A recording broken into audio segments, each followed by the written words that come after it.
Hi, I'm Kim Vanell in Wanganui, New Zealand. It's Tuesday, February 3rd. Today, Bill and Hillary Clinton agreed to testify in the House Epstein investigation. The U.S. cuts tariffs in exchange for India stopping Russian oil purchases. Only a trickle of Palestinians are allowed through the reopened Rafah crossing. And the son of Norway's crown princess is arrested on new charges ahead of his rape trial. This is Reuters World News, bringing you everything you need to know from the front lines in 10 minutes, 7 days a week.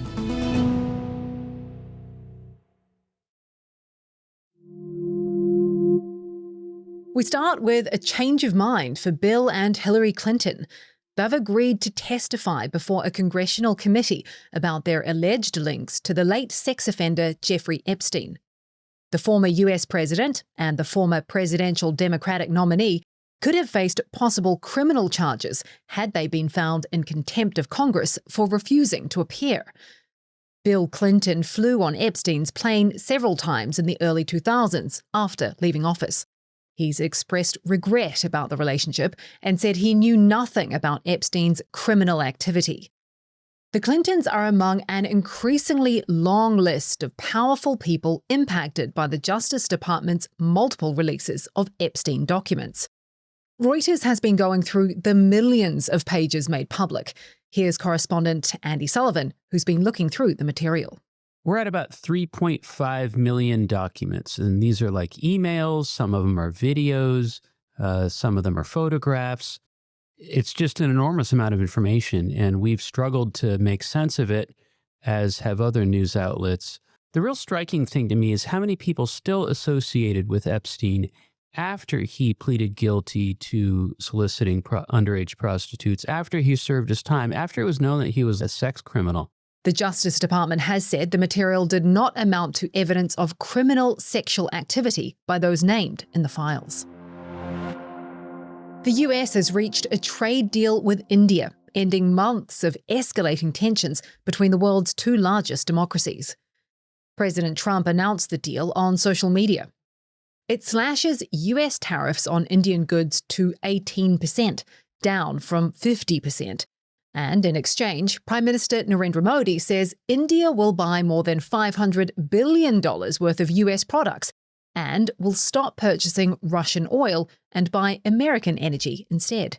Reporter Aftab Ahmed in New Delhi says, even so, India is happy to pay more for its energy to have the US back on side. So India is naturally a very big importer of energy. It has 1.4 billion people which it needs to serve, and it doesn't produce its own energy. It's about 80-85% of energy is imported in India. So any advantages that it gets whenever in the market, like for example, after the Ukraine war, Russia was offering its oil at a discount. But over the last few years, that discount has been coming down. It's getting difficult to get Russian oil because of mounting sanctions on Russia. And I think India is now okay to go back to its conventional partners from where it bought oil. Elon Musk's SpaceX has acquired his artificial intelligence company, XAI, consolidating his empire ahead of the SpaceX IPO. The tie-up that brings together his rocket and satellite company with the maker of the Grok chatbot and the acquisition of XAI sets a record for the world's largest merger and acquisition deal.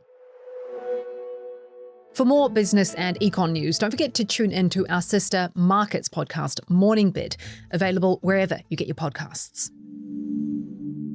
To Minneapolis now, and US Homeland Security Secretary Kristi Noem says her department is deploying body cameras to every officer in the field.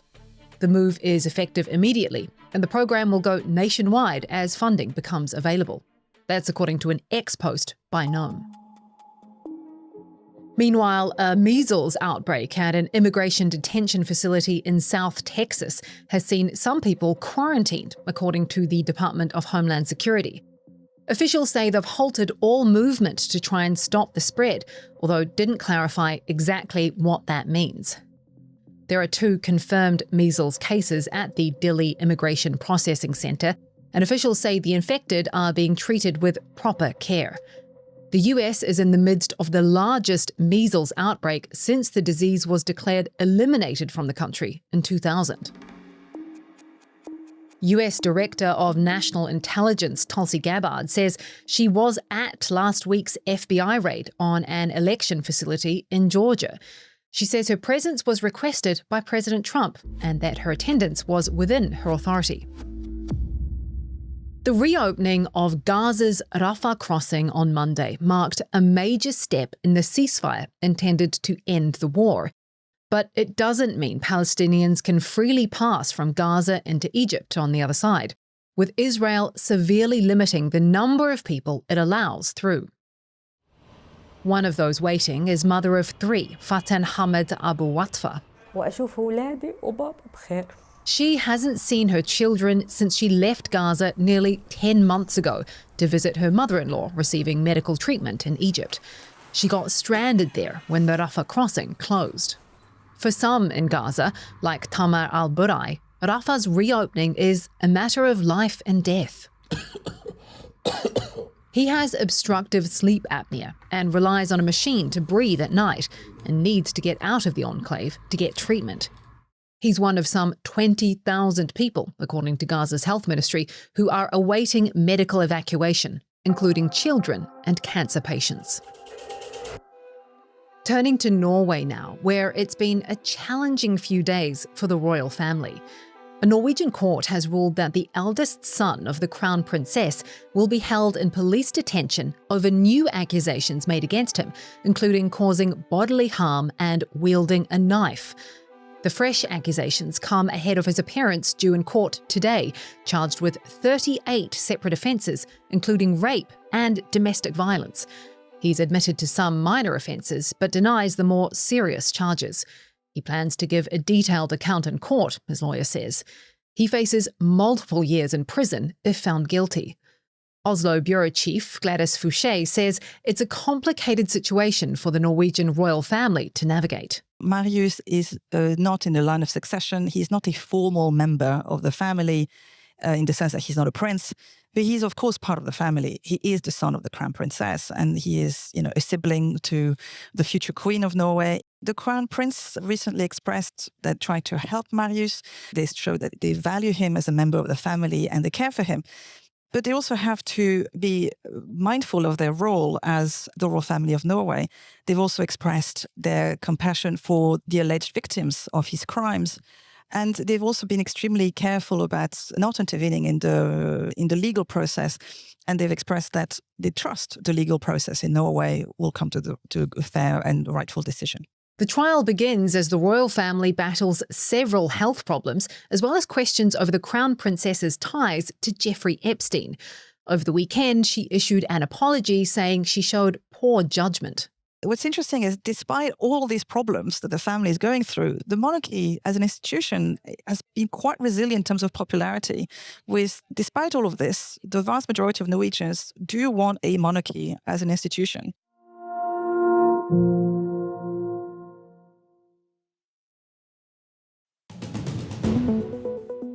And for today's recommended read, tourists are braving the frigid temperatures and flocking to see the US-Canadian border to see a partially frozen Niagara Falls.